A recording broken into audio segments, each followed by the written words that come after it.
American healthcare in 2025, everyone gets a fee. This is America Dissected. I'm your host, Dr. Abdul And I'm your co-host, Dr. Katelyn Jetelina. And we're recording this on Tuesday, September 30th at 8 a.m. Eastern Time. Katelyn, how you doing? I'm hanging in there. Hello from D.C. I haven't been here since the last administration. It's quite odd. What takes you to D.C.? Oh my gosh, I'm so excited. In about an hour, I'm hosting an event of mom influencers to partner to get more evidence-informed information out on social media. So I'm excited. It'll be fun. I love that for everyone. I wish we had more evidence and more moms asking for evidence. I think everything would be better. Yeah. Thank you for doing that, and stay safe and occupy DC. Yeah, we'll see.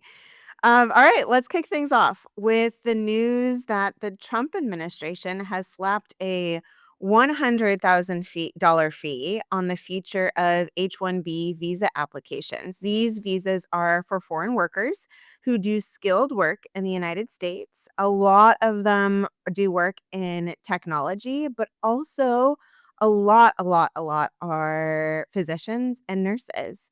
The employer is typically responsible for paying that fee. Abdul, what is AMA saying, and how is this going to be felt in the United States? Well, Katelyn, if you spent time in a hospital at all, you know that there are a whole lot of H-1B visa holders. So the H-1B visa program is a program for high-skilled workers to bring high-skilled workers here into the United States. And the argument from the Trump administration here is that the H-1B visa program is displacing American workers. The problem, of course, is that we in this country, because of the same ideology, have disinvested in K through 12, in higher ed, in giving Americans the skills to do these jobs. And that means that we just don't have those workforces. So if you go to hospitals, particularly rural hospitals or urban hospitals, a lot of the staff that make that hospital work, the residents, right, the early training physicians, they come on H-1B visas. So you imagine now that you just slapped a $100,000 fee on an H-1B visa, and you ask what happens now in the context of cutting Medicaid, the reimbursements to those rural and urban hospitals. You are now potentially, in the matter of a year, gutting the workforces of America's rural and urban hospitals. This is just insult to injury. And I just want to give you a sense of sort of what the numbers are, right? It means that, according to the AMA, almost 23,000 H-1B visa-holding physicians work in underserved communities, and that was between 2001 and 2024. As of 2022, 500,000 immigrant nurses worked in the United States. That's 1 in 6 nurses. Now, look, if you really wanted to start investing in the American physician and nursing workforce, what you would do is you would invest in K through 12. You would make higher education less expensive. You would open up more medical schools and invest in their research and development. And then you would have more American-trained physicians. That's not what we've done. We've gutted those things, and then we've imported labor. So if you want to have a functional workforce in the richest, most powerful country in the world, either you produce it yourself or you import it. And we've made a policy choice to import it, and now they're trying to say, wait, we disagree with that policy choice, and it's going to cost $100,000.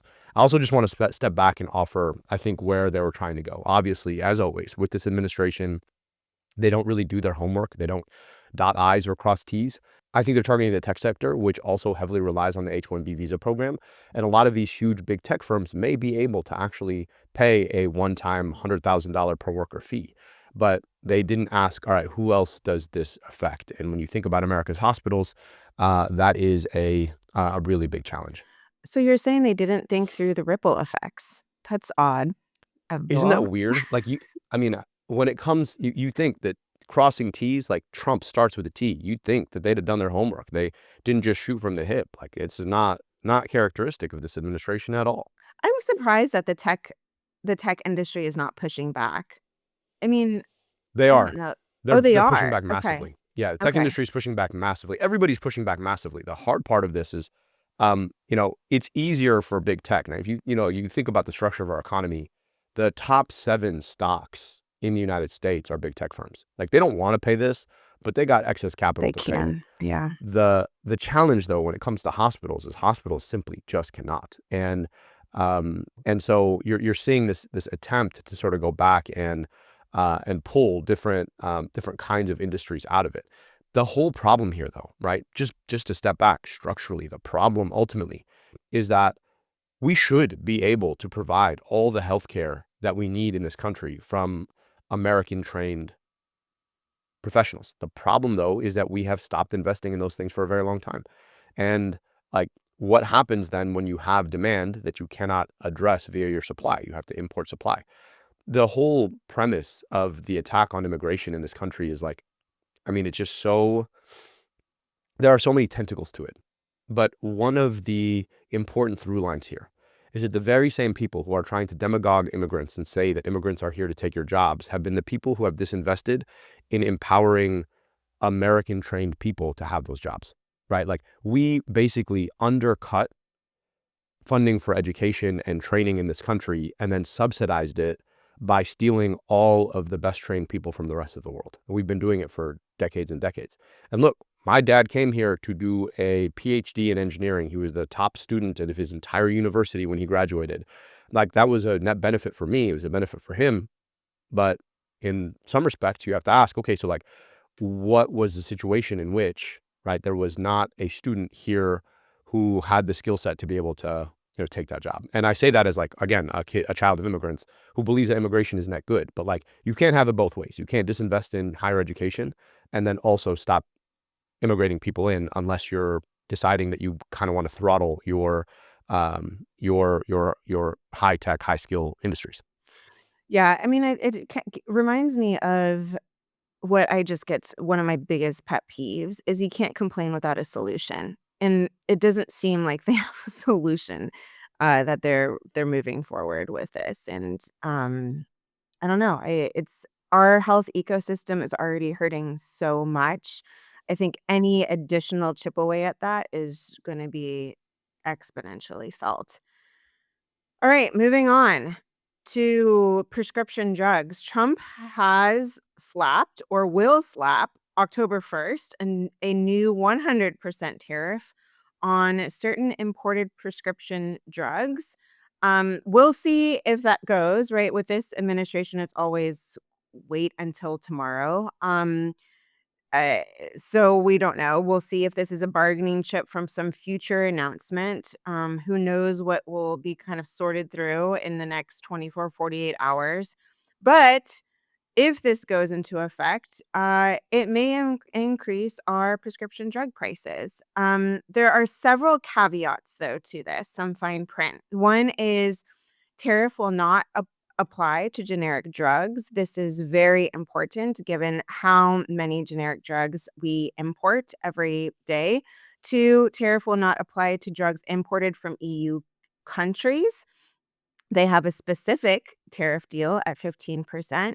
And the tariff will not apply to pharmaceutical companies that are currently building manufacturing plants in the United States or are already doing some manufacturing here. And actually, most of pharma companies have broken ground recently in the United States. Johnson& Johnson, Merck, Gilead, AstraZeneca, you name it. So a lot of curve outs, some uncertainty whether this is actually going to go through. So Abdul, who will this affect and how?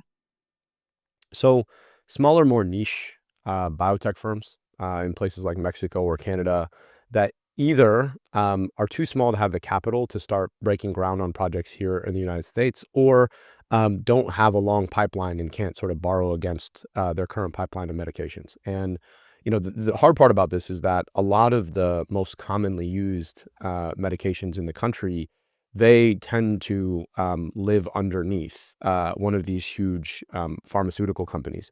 And so that's not likely to get affected. So for most people, for most drugs, not likely to get affected. But for some folks, particularly those who rely on niche medications, this could have a pretty huge short-term implication. The broader impact here, though, is that it's going to start driving more consolidation in the pharmaceutical space. Because what happens now is if you're a small biotech and you can't afford to do this, you're about to get slapped with a 100% tariff. What do? You basically sell your company to one of the big guys for relatively cheap. That means that there are fewer little guys and more big guys. And generally, when you have a any industry where there are more big guys and fewer little guys, that consolidation tends to mean that they can drive up prices, which is not good for all of us in the long term. So again, this is another situation in which the Trump administration, I can't believe it, didn't think through what the long-term policy implications of something like this might be. And that consolidation over time, that means that fewer manufacturers making more drugs. The good news here, if there is good news, is that it doesn't apply to generics. There's been a lot of conversation about whether the generics market can actually bring down the price of prescription drugs. What tends to happen is you only really end up having one or two generics for any big brand name drug. And what they'll always do is sort of peg their price so it's just a little bit less than the brand name. And so over time, you don't really end up getting this like massive flooding of the market with generics that drop the price for everybody. What you end up getting is a little bit more expensive for the brand name, a little bit less expensive for the generic, and people still end up paying more over time. I'll be curious to see if this goes through, if it starts increasing prices. I mean, as we all know, the brand name drugs are sold at prices just way above the cost of manufacturing, which is related to the tariff. So I don't know. I don't know if that the prices will jump in the short term. I think that manufacturers may respond raising their prices over time. I think they will do that anyways. Um, will they do it slightly more? Possibly. But like I said, drugs are already way too expensive for the individuals to afford.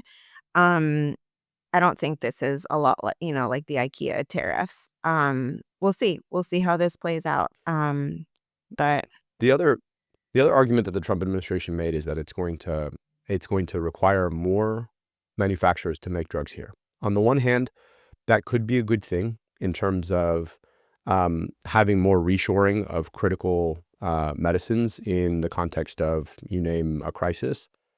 On the other, though, if you have most of the medications flowing through one mega factory, the consequences are that ultimately, if one of those factory points fails for whatever reason, you end up having a shortage, right? That's exactly what happened with the formula issues a couple of years ago, yeah, right? You have exactly. a few manufacturers, and if any of them struggle, then you have a shortage across the country. And what's worse is, don't forget, they've just gutted the FDA, right? So this idea that American manufactured drugs are now safer, I don't know that I buy that in an era where the FDA's regulatory capacity has been gutted. So it is the Wild West right now. The Wild West. On other FDA news, Caitlin, they announced that they're reviewing abortion medication mifepristone. Caitlin, what's the situation here? They are. So, Health and Human Services sent a letter to Republican state attorneys general last week, basically saying that they are going to review the scientific evidence behind mifepristone. Now, this shouldn't be too surprising, given this was a request from Republican state attorneys general back in June or July. So it seems like this is just a response and they're going to start looking into this. I mean, my overall reaction is like, here we go again. The HHS is going to review scientific evidence. And given the performance around Tylenol we saw last week, given all of these causal claims they're making without supporting evidence, and in some cases, in a lot of cases, just straight up falsehoods, there's little reason to expect there's going to be anything different from mifepristone. The research is so overwhelmingly clear so far that abortion pills are medically safe.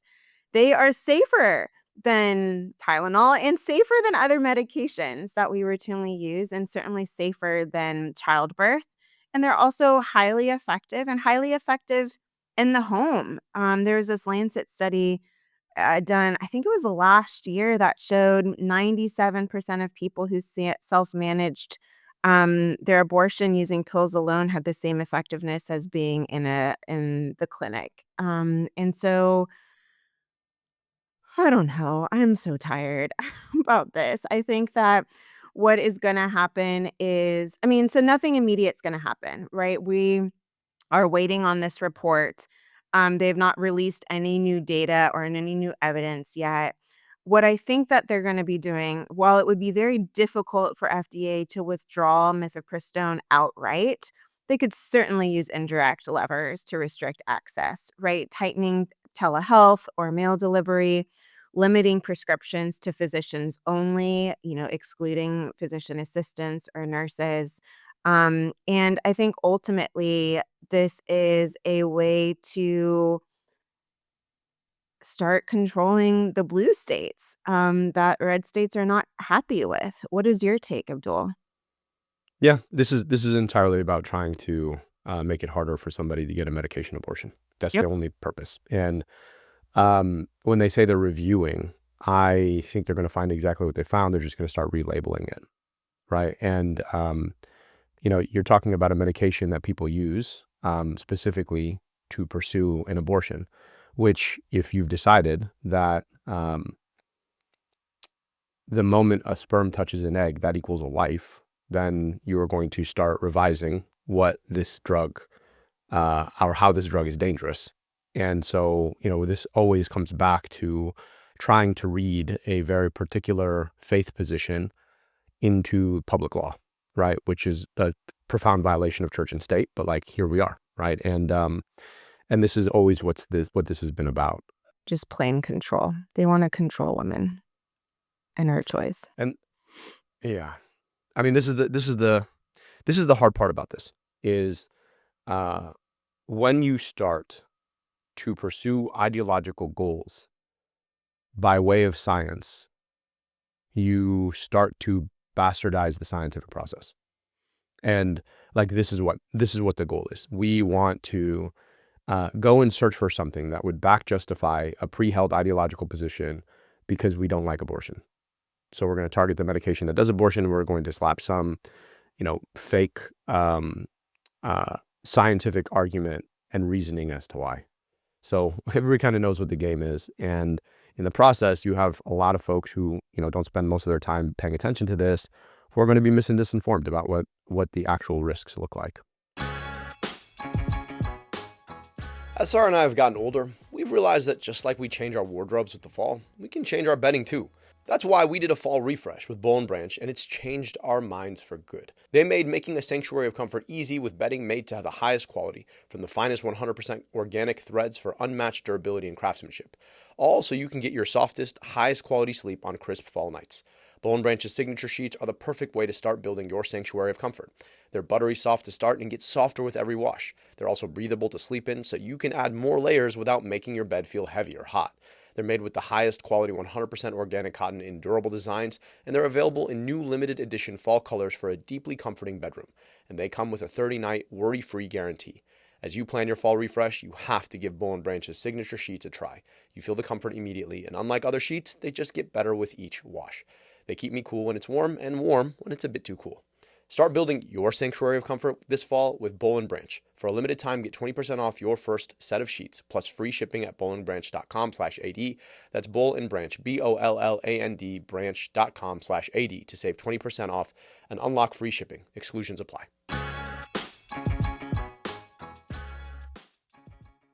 Well, we do have some positive news today, and one of those things is we have not mentioned a certain individual's name. I just want to put that out there.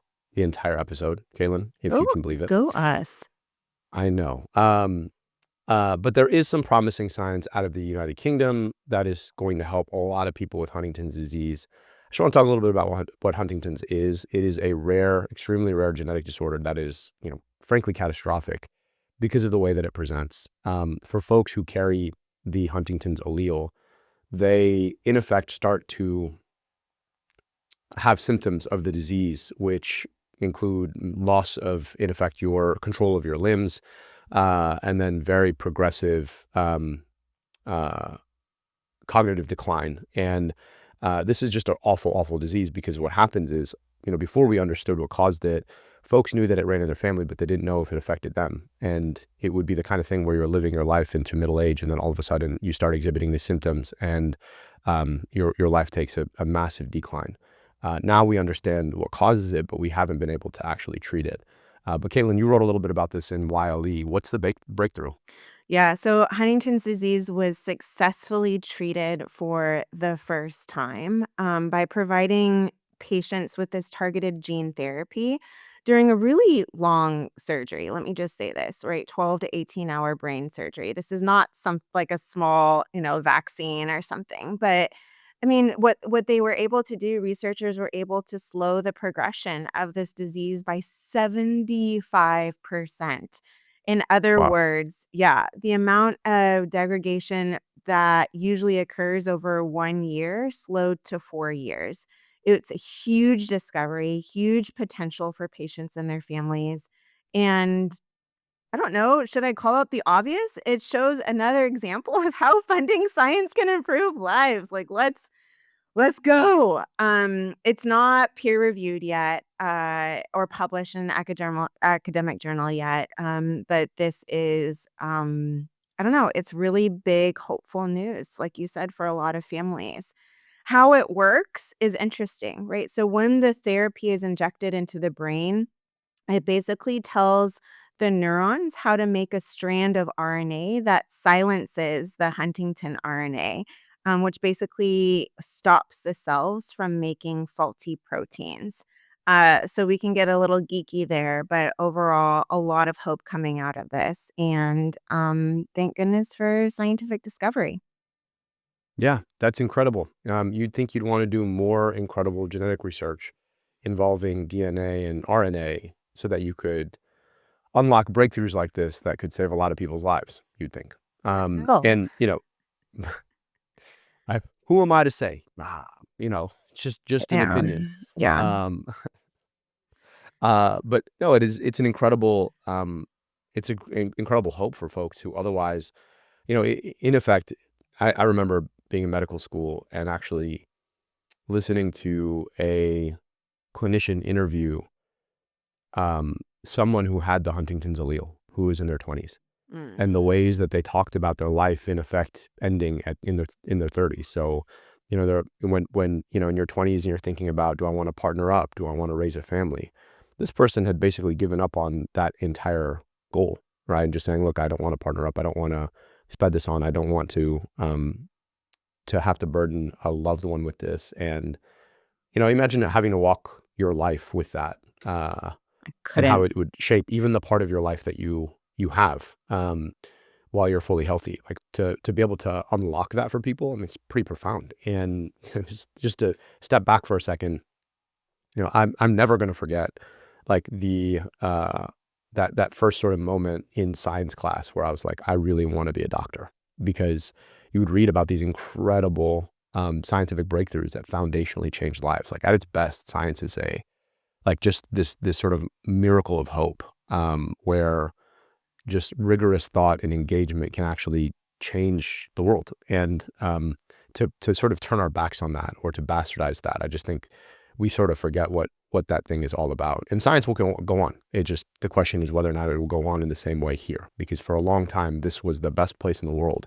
to be a scientist and to pursue science, and I think it still can be, but a lot of folks are working really hard to try and end that, because they're scared of what science can unlock and what science actually says. I imagine being so scared of the truth that you muzzle the truth from being able to do things like this.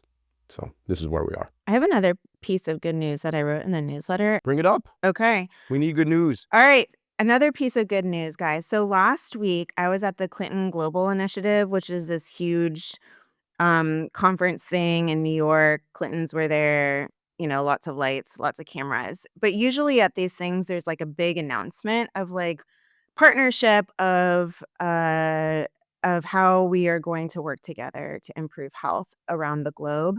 And there was this huge announcement, and I was so happy to hear it, that the HIV prevention shot called lenacapavir will be available for $40 per year in low and middle income countries. Now, back up. So last year, lenacapavir was named Science's Breakthrough of the Year. It's an HIV prevention drug that is close to 100% effective.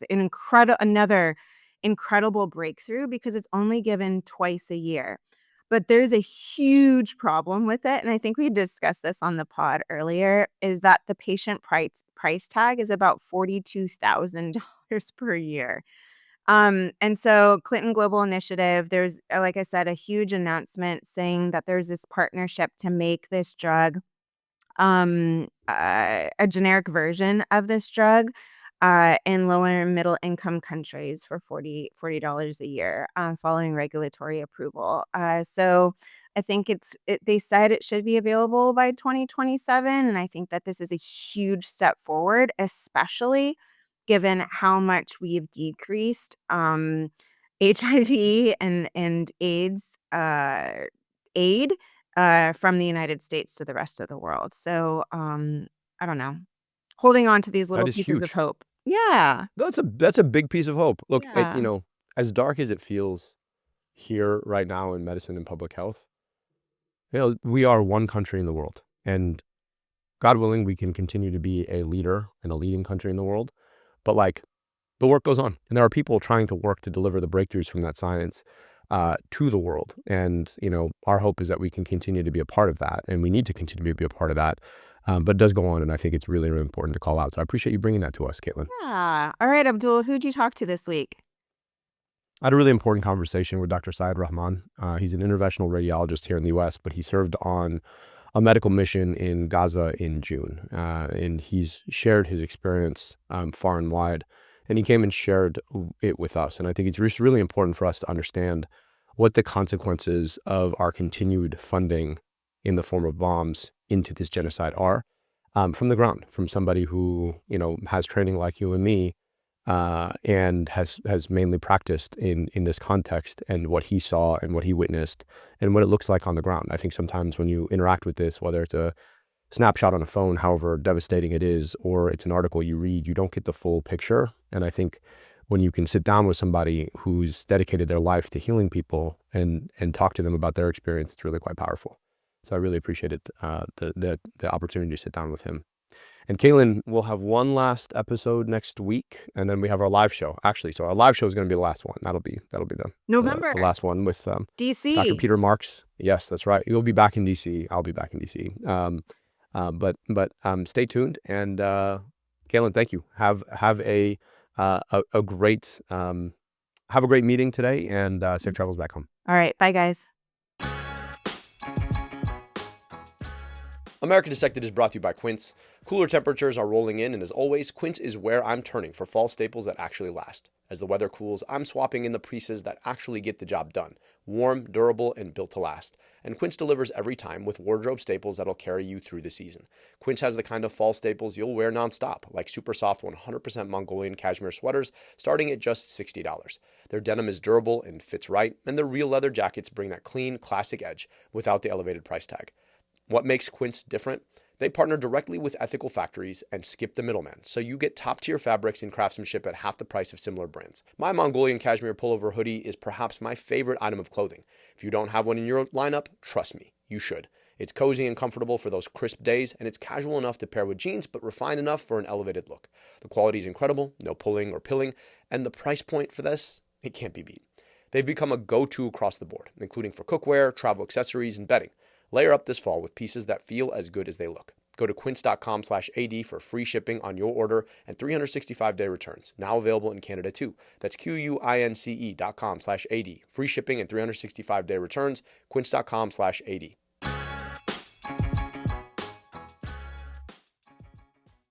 All right, can you introduce yourself for the tape? Yeah, my name is Dr. Aziz Rahman. I'm an interventional radiologist. I work in Wisconsin. Did my training pretty much everywhere in America, from Boston to Missouri to Texas, and now I'm here in Wisconsin. The reason I'm here is because I believe in true justice, humanity.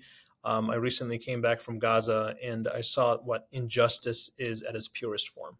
We're grateful, A, for your service, and B, for being willing to share a little bit about it. I think it's sometimes helpful for people to understand your journey. Why did you want to become a doctor? Being from an Indian descent, it's kind of the stereotypical answer, because my mom told me to be. It's kind of true, but also my dad is a physician. He's a hospitalist out in Boston. I have a uncle that's a physician, a hematology oncology physician. I have 3 aunts that are physicians.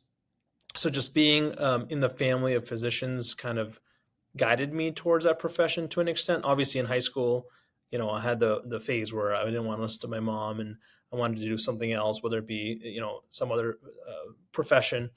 And but at the end of the day, I followed my mom's advice, and I'm very thankful for that. Hmm. And how'd you pick interventional radiology? It's one of those things. Going through med school, it was at the cutting edge. It was a new specialty. Not many people knew about it. Initially, I wanted to do surgery, but this was almost a step beyond surgery, where you're doing, minimally invasive, ultra minimally invasive procedures. So, like for example, someone has a clot in their legs. Previously, the vascular surgeon would have to go in and cut open the leg to take that clot out. But now we can do everything just using an X-ray and some dye through an incision the size of a tip of a pen. So just the advances in technology, imaging, really, being from a techie background, that kind of hit home for me. Well, folks don't know about interventional radiology, or for folks who don't know what interventional radiology is, you're literally using the body's highway, right, its vascular system, to basically go in and intervene on anything that is caused by clots, which happens to be a lot of things, whether it's strokes or pulmonary emboli or heart attacks. Like all of these are basically clotting in parts of the body you don't want clots, which is anywhere. And so you can do a lot with very little, and then the outcomes are great because you don't have to do this huge dissection to get to a part of the body. You can just do a tiny little cut. And so it is a really, really fascinating, very, very cool area in medicine. It brings the sort of precision of surgery with the technology, and then a lot of it is done in ways where, because your intervention is so minimal, the outcomes are really good. And if you're a doctor, you kind of want good outcomes. There are a lot of like branches of medicine, when you ask people who train why they train, half the time they pick something, it's because like you want good outcomes. Some of Yeah. the outcomes that you get are just in some branches of medicine, your patient almost always dies, or it's you at best, you maybe 50% of the time are successful. So I want to sort of ask you, you make this decision to go and practice and bring your medical care into a genocide zone, right? And I want to ask you, so going back well before this genocide happened and it started to take place, what was your understanding of the situation in Gaza and the West Bank, in the Middle East generally? Yeah, I've always been quite aware of what was going on there. And I'm thankful for my family and friends for kind of always keeping me in the zone of why we are here as physicians. It's not just to make money. It's not just to have prestige. It's not even just to take care of patients at home, but it's greater than that. And that's defending the honor of human beings, and the health of human beings, and the justice and the rights of people. And growing up, you heard about the massacres happening in Bosnia, and everywhere. Just growing up, there was in Sudan, in Rwanda. Like so, my point is, growing up, we always heard about like atrocities everywhere. And I feel like now I'm at this age, at this time in my profession, my professional career, where this genocide actually hit home to me, that it's actually my turn to do something. Back in the day when I was young, I'd be like, oh, one day I'll help the world. But it just turns out, I was given the opportunity to help, and I'm very grateful for that. But I think it's that sense of justice that I grew up with that made me realize like something's off here. And I was always following the Palestinian cause. It's rooted in history. It's rooted in culture in the Middle East. I think anyone who actually studies the Middle East with an objective eye will come to the same conclusion. I was actually scheduled to go on a medical mission with a friend, and I didn't end up going with him, but he left on October 6th. So I was supposed to be with him on that medical mission. It just turns out I didn't have my vacation time scheduled correctly, and I couldn't go with him. So yeah, I was aware of the Gazan cause of it being a concentration camp, the hospitals not having adequate care even pre-2023. They were making slow steps forward, but it was really nothing compared to what the rest of the world was going through. Had you been on international medical missions before your trip to Gaza? No, I had not. But in Gaza, they had just come up with a new angiographic machine which was, I believe it was PCRF, which was some organization helped pay for the angio machine, and it got installed in Gaza. And I was really excited because I wanted to help. And so that was my goal. That was going to be my first medical mission out in Gaza. And it turns out Yeah. my first medical mission was in Gaza after all. So Yeah. kind of interesting how that worked out. And it's tough because the kind of medicine you practice, you need a lot of technological overhead, right? There's not, it's, emergency room docs or family docs can kind of walk into any situation, and what they're doing doesn't require much technology, but technology requires infrastructure, and of course that is what's missing. So walk me through how the opportunity opened up to go, and what your thinking was in the lead up to walking into literally a zone where people are being destroyed, hospitals are being bombed. What was the set of thoughts going through your mind? What was the set of feelings going through your heart as you decided to do that? So I went with an organization based out of Michigan, actually, Rahma Worldwide.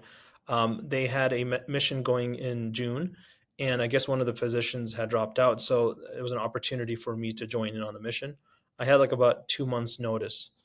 So obviously I used that time to talk to my family, my friends, my kids, my wife, my mom and dad especially, and just trying to get everyone's opinions. And at the end of the day, in my heart, I knew I wanted to go. But, you know, the mission itself, I didn't know what my purpose was, because like you said, it requires a lot of infrastructure.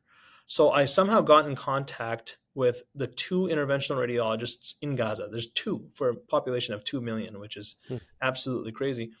And I talked to them extensively over WhatsApp, and we determined, yeah, it would be beneficial if I came. In fact, to the point they were already lining up patients in Gaza for me to treat. And they were telling this American physician is going to come and do your treatment for your liver cancer, for your uterine fibroids for women, for pediatric, arteriovenous malformations, which are abnormal connections between the artery and the vein.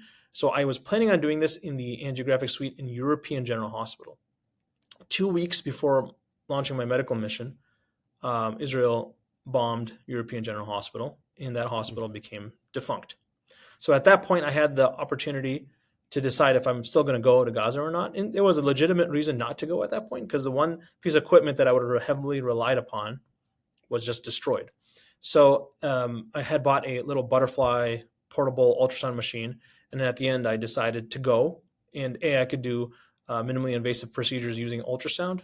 For example, take out abscesses from surgeries, help patients decompression of kidneys or liver from cancer. And it turns out I was given that opportunity to do about 50 to 60 procedures while I was there, which is not a huge number, but as the first interventional radiologist ever from outside coming into Gaza, it was difficult to figure out exactly like what I was to do there. So when I actually got there, you just see the devastation and you're like, what am I going to do? And I found myself helping everywhere, from being a nurse, getting IV access, to being an ER physician, helping the ER physicians, to being a scrub tech and helping some of the surgeons, to being my profession, which is an interventional radiologist. And then when I'm not an interventional radiologist, I'm a radiologist, and I'm treating CAT scans, MRIs, helping the neurosurgeon determine, where's the bullet, what trajectory I went in. And there's always work to be done as a physician in Gaza. I want to ask you 2 questions. One, what was it like when you were stepping onto the plane? You said you have kids. How old are your kids? Yeah, at that time, my kids were 8, 5, and 2 months. And what was that conversation like with your wife and your kids? Yeah, I mean, my wife had, for the last year, she was hearing me coming back from work and saying, "Oh my God, did you see this video? It's devastating." And it just, dinner, we're always talking about the plight of the Gazans, and our kids know about the genocide. But in June, the running up to June, it was getting a little too real, where I was looking at my kids in a different way. Like I should enjoy these last few weeks. And you always think if you're on your deathbed, you're going to enjoy those moments to the utmost, right? But in reality, you had so much on your mind. Like, did I get my finances in order? Did I get my will in order? Did I get my estate in order? Am I giving my rights to the kids that they deserve? And so I started talking to them slowly. Like, I didn't tell them outright that I'm going to Gaza, But eventually I kind of led them into that process where like, hey, wouldn't it be so cool? Like, if your dad went to Gaza and helped, would he be a hero? It kind of makes stories up for them. And eventually my wife told them, hey, your dad is going to Gaza. He's going to be a hero. And just try to make these cool stories up for the kids so they can comprehend without getting too emotionally upset about it. And how long were you there? I was there for 2 weeks, June 12th through, I believe it was June 14th to 26th or something like that. Yeah.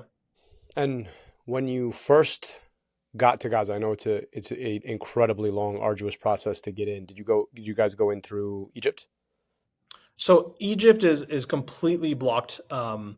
The Rafah border is completely blocked because Rafah is, it used to be the red line for everyone, but now it's completely eradicated. Not a human soul lives in Rafah. So we went through Amman. To Amman. Yeah. How long was the journey to get there? Yeah, so once we were in Amman and then we actually got to the security checkpoint into Gaza, it was about 14 to 16 hours till we got to the safe house in Gaza. And normally if there's no checkpoints, that whole process should take no more than 3 hours. But obviously checkpoints and more checkpoints, it took 14 to 16 hours. And what did you see when you got there? So as we're, pulling in, we went on a bus and there's a military convoy guiding us. And on the way in, you see the tanks on your right. You see the APCs on your right. This is before you enter the security fence into Gaza. You see stadium lights. You see soldiers everywhere with their guns, their machine guns, their assault rifles. And then, in the distance, you see this wall, maybe a 20-foot high fence wall with security cameras everywhere. You see sniper towers.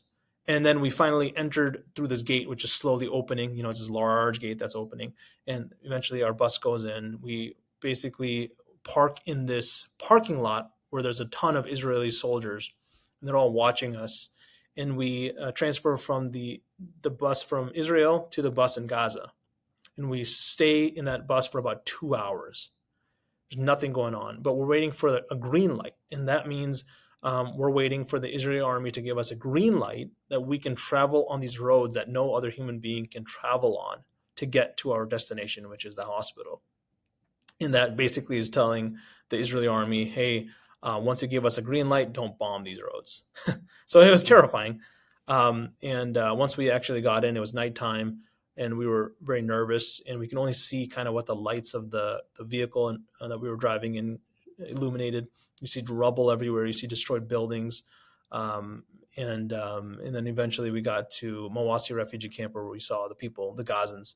And we were truly, at that point, we were just so ecstatic to see the people that we're pushing for and we're trying to support and we're trying to be advocates for. And obviously as physicians to treat. And it was very exciting at that point to actually see those people. And what struck you about them? Their resilience, their dedication, the fact that they just don't give up. Some of these people have been forcibly displaced 4 or 5, some people up to 9, 10 times. And the fact that they can do that and still not give up, the fact that they somehow have this faith that is unbreakable. I put myself in their shoes and I question, could I even handle a fraction of that? And I pray to God to never even test me like that. But you see their resilience. You see the families just hanging out as if nothing's happening. I saw kids jumping on a trampoline, which is dusty. They probably found in some rubble. And it was beautiful. You see kids being kids, And tell me a little bit about the situation in the hospital. So you're now in one of very few hospitals that hasn't been bombed. What was the state of medical care in Gaza when you got there in June? Yeah, so 94% of hospitals in Gaza have been destroyed, by the way. So there's no stop there, 94%. So literally all but 5%, 6% of the entire medical infrastructure has been destroyed. Yeah. So in Nasser Hospital, that 6% doesn't mean it wasn't destroyed. It was still bombed. It was still invaded. And in February 2024, the entire Nasser Hospital was invaded. Every single human being had to leave the hospital while they did their military clearing of the hospital. And then once they decided no one was there, they let the hospital run again. And ever since then, we already saw two attacks on the Nasser hospital. One was on live TV 2 weeks ago. And what kind of patients were you seeing? Because I can imagine with 94% of the healthcare infrastructure destroyed, you're seeing people who are either victims of acute trauma, or you're seeing people whose care has been so long delayed that they're now at an acute phase of an illness that probably should have been treated a long time ago. What was your experience with the patients there? That's exactly it. When you go into a hospital, you typically see cancer patients. You see patients who have acute respiratory failure, dialysis patients. But instead, pretty much 95% of the hospital is acute trauma. And if not, it's infections related to that acute trauma. For example, wound healing is a problem because there's not enough nutrition for the body to heal. And every now and then we would see something that's real medicine, like a cancer patient, and there's no time, there's no resources, there's no providers sometimes locally to take care of these patients. And so we were seeing cancer care being completely forgotten about. And it's not the decision of the Gazans, it's just priority at this point to take care of these trauma. And we're talking about acute trauma, we're talking about severe trauma. We're not talking about someone, fell and broke their hip. We're talking about some explosion with multi-point trauma. We're getting a head scan, a CT of the head, chest, abdomen, pelvis, because we're seeing shrapnel pretty much scattered throughout the body. Some of these patients are going to be paralyzed. So we're talking about severe trauma. In the extent of the trauma we're talking about is something I don't think any physician American can comprehend the scale. And I always give the example, one of the biggest trauma centers in America is Baltimore Shock and Trauma. And I truly think if those trauma surgeons went to Gaza just for a day, it would make their work in Baltimore look like child's play. Because what's happening there is happening every day, multiple times a day. We're talking about influx of 400 patients over 4 hours. I mean, these mass casualty incidents, which happen daily, are just something I can't forget. It's something truly unique. And this is not a military hospital. This is a civilian hospital. And so you can say, a military physician may have seen something like that. But in a civilian hospital, to see kids, women, elderly, handicapped, young men going through the amount of trauma that they're going through, it really didn't make sense. America Dissected is brought to you by the American Public Health Association. APHA is excited to welcome you to the 2025 annual meeting and expo taking place November 2nd through 5th in Washington, D.C. APHA's annual meeting attracts thousands of public health professionals and partners from around the world and across a variety of disciplines each year. This year's theme is Making the Public's Health a National Priority. With countless sessions, networking opportunities, and unique experiences lined up, you'll leave with new tools, insights, and connections to advance your work. Don't miss the live taping of America Dissected while you're on site. And don't miss the chance to be part of the world's largest gathering of public health professionals. Secure your spot at apha.org/annual meeting. Listeners of this podcast get a 10% off discount using code Dissected25.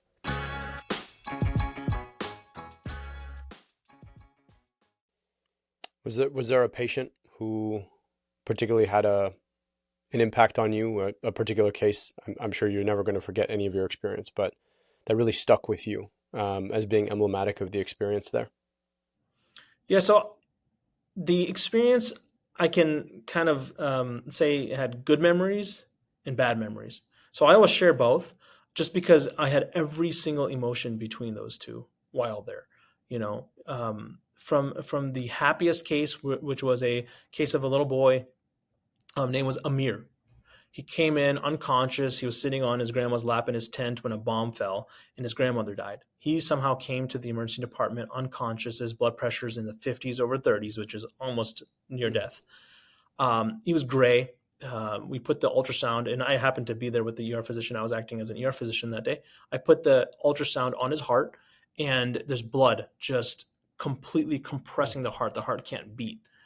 So we put the emergency pericardial drain in, and we saw his blood pressure spike back up to 140s. But he was still unconscious. 2 days later, one of the doctors who was taking care of him on the floor brought him to me, and he said, "Do you know who this is?" And I was like, "I have no idea," because I didn't see his face at that time. I was just so focused on his heart and lungs. And then he's like telling the kid to lift up his shirt, and you see the scar where we put in that pericardial drain. And he's smiling, and we sit down for about 5 to 10 minutes after that, and we just talk. I tried to get his story, but it's such a beautiful kid. He was smiling. He was so grateful. And that's one of my favorite stories when I was there, because it's something that I actually made a difference. And a lot of these cases, even if you do the appropriate therapy, even if you do the surgery, then it's a negative outcome because they don't heal, or the bone doesn't heal, or they get infected, super infected. And then next thing you know, their wound has maggots in it, and you just can't do anything else. On the flip side, there's a lot of negative stories. In fact, the negative stories truly do outweigh the positive stories. And I hate to say that because we try to be optimistic as physicians, but with the numbers I'm talking about, you're talking about terrible, terrible, tragic events, from kids to women. But one of the stories I'll never forget, and to this day, it haunts me, is this 30-year-old female, 15 weeks pregnant, comes in, hypotensive. We do fetal heart tones to see if there's any, heart rate of the baby, and we don't hear any. She's crashing, so we take her emergently to the operating room. And like I said, I'm helping all these surgeons out, so I'm there, and I see after they take that baby out, the blood coming out of the neck of the baby because a gunshot went through the uterus through the baby's neck. And I just realized we are not trained for that. No one's trained for that. No physician, no surgeon is ready to see an exploded fetus. We're as you know, you're a physician yourself, so there's every cause of fetal death, but bullet shots through fetuses is not a normal thing by any means. And to see the clotted blood just coming out like that, I can't forget that. And obviously the woman, the mom, the lady, she was 30 years old, and she'll never have a kid. She did survive, but she'll never have a kid again because we had to take out the uterus. They do a hysterectomy, which some would say not being able to, bring up the next generation is one of the biggest tragedies, especially for the people of Gaza. What was the experience like leaving? We felt like we were leaving our friends and our comrades behind. Felt almost guilty. I'm sure it's an element of survivor's guilt because A, we don't know if we're ever going to see them again. B, we don't know if they're going to survive. But they were so grateful upon us even coming there for 2 weeks that we felt guilty that's all we did was come for 2 weeks, and they just had an overwhelming sense of gratitude.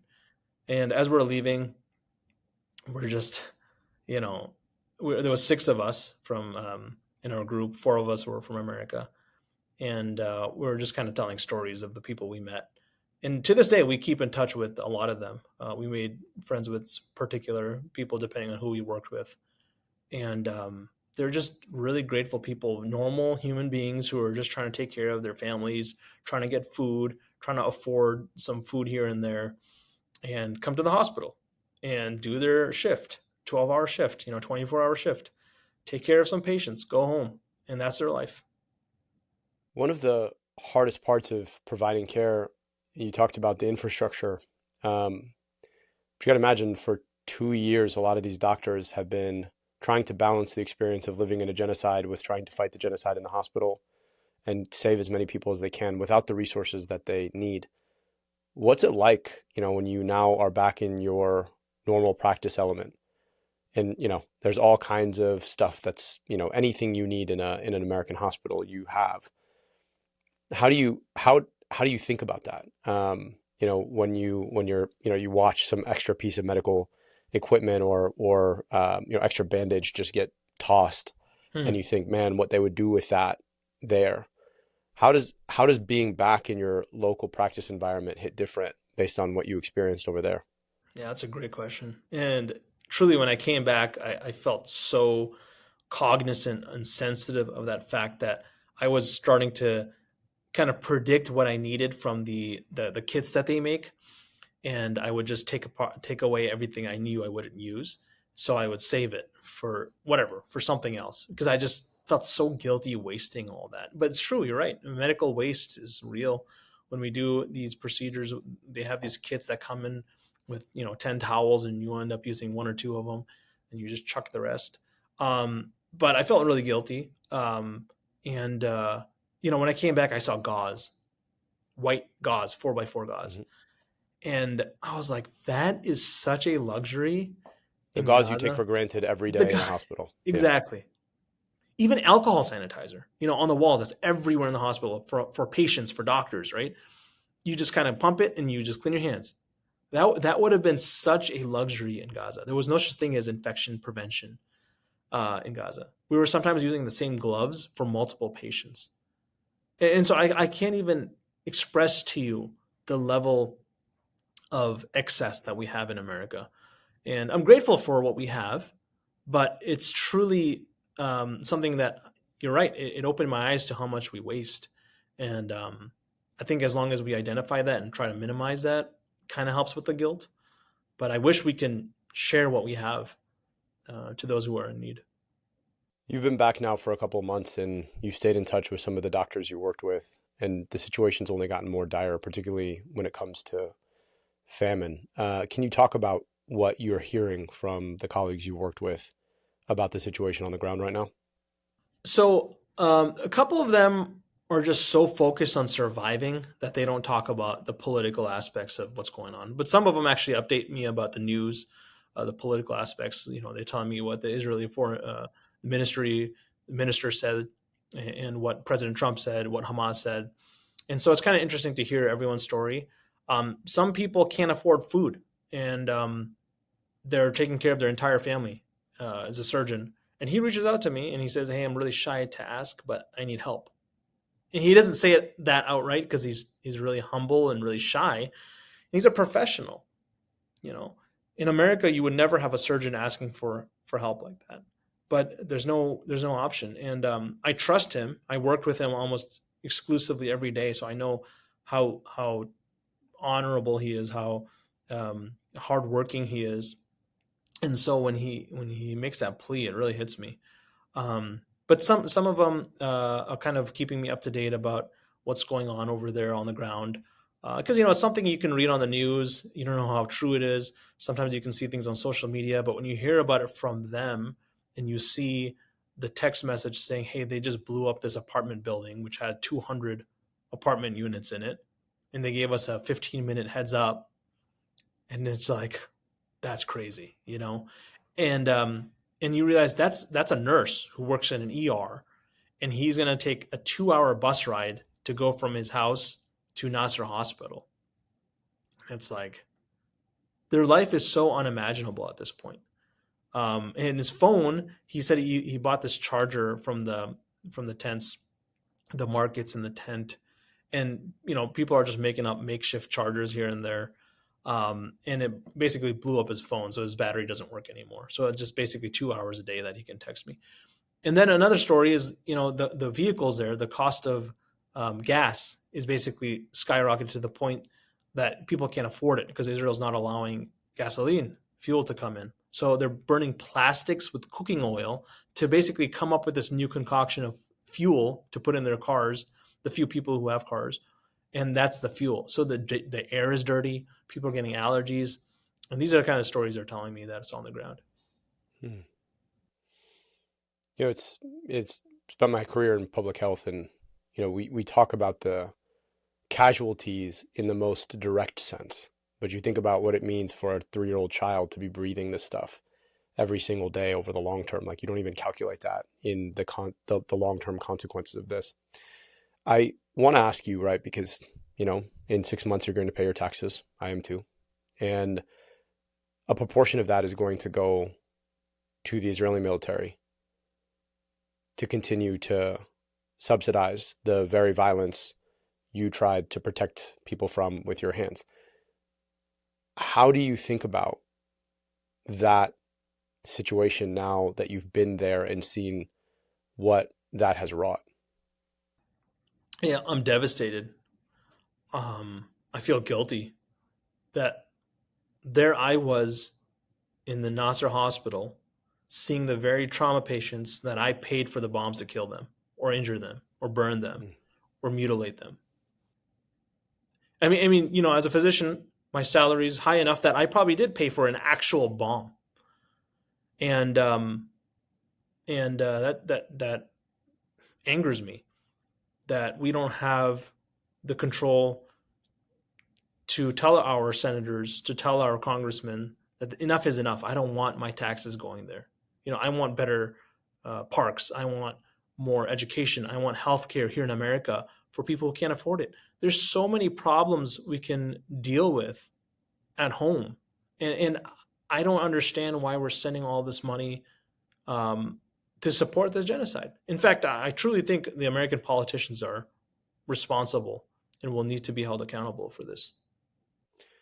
And what do you wish more folks understood? You come home, you live in a peaceful community with good people who believe in our country's ability to do right, who haven't really been confronted with all the ways that we do wrong. What do you wish more folks, your neighbors, your colleagues, your friends, the people you take care of in the hospital, what do you wish they understood about this? So, like you said, people in America are just good human beings that want to take care of their family, get some groceries, have some fun on the weekends, and then at the end of the day, come back to work. Right? That's life. And the feedback I have received from my American colleagues and friends is a good feedback. Everyone's very proud that I went, but also people are waking up. People are really interested to hear these stories. But the problem is there's no action. And I find their lack of action to be legitimate sometimes because it seems like no one's listening in terms of the leadership, the politicians. And we call our congressmen. We send letters, we send emails, but it's just like nothing's changing. In fact, things are getting significantly worse. And we donate, but is that aid even getting in? We are raising awareness, but we see, President Trump giving Netanyahu the green light to continue the genocide. And so even though there's good people here in America, I advise them to do things, boycott where you can. But at the end of the day, it's like, is anything actually changing? And that's what concerns me. That's the thing. I think so often people just don't quite understand. Like the headlines have been so normalized and they're so scrubbed for the details of what it actually means, right? We use euphemisms instead of words that have meanings to everyday people.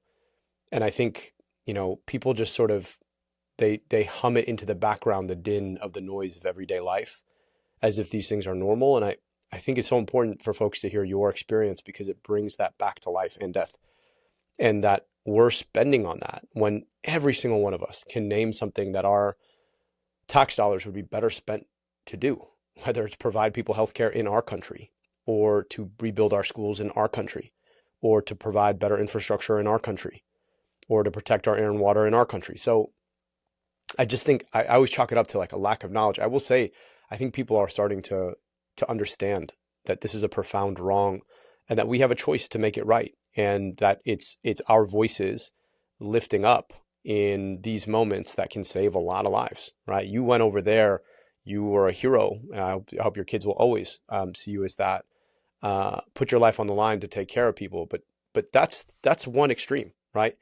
Everything we do, the choices we make here, that's the big picture. And those are things that we can easily step up and provide our voice and our advocacy to try and address what is happening with our money over there. And so I just really appreciate you joining us today, sharing your experience. And I'm just grateful to you for your heroism and your work and bringing that back and sharing that experience with us here. Thanks, Abdul. And you're absolutely correct. Actually, when I was there, they asked me, oh, did you take part in the protests? Did you take part in the college encampments? These are things that they know we Americans have the right to free speech and that we are speaking up. And so that is something that they asked me. And luckily I had been to them. So I responded in the affirmative. But if I said no, I could almost imagine that they would be like, what's what's the point of having free speech, And so that is something that we have to keep pushing, that we have a voice. And even though sometimes it feels like we're being unheard, I think we have to continue speaking, advocating. And that's why I appreciate you for giving me this opportunity to talk about the tragedy, the genocide, because I think the more times we bring it up, the more people we're going to encounter. And I think people are going to wake up and realize enough is enough. We need to hold our politicians to account. Our guest today was Dr. Aziz Rahman. He is a dual board certified diagnostic and vascular and interventional radiologist. He served on a medical mission in Gaza in June. Dr. Rahman, thank you so much for taking the time. Thank you so much. That's it for today. You can find more content on our website, incisionmedia.co. Check out our shop at store.americadissected.com for our new America Dissected merch, including our logo shirts, hoodies, and mugs. And don't miss out on our Vaccines Work, Science Matters t-shirts. If you have guest recommendations for the show, send us an email at info@incisionmedia.co. You can follow or subscribe to America Dissected on your favorite podcast platform and on YouTube at America Dissected.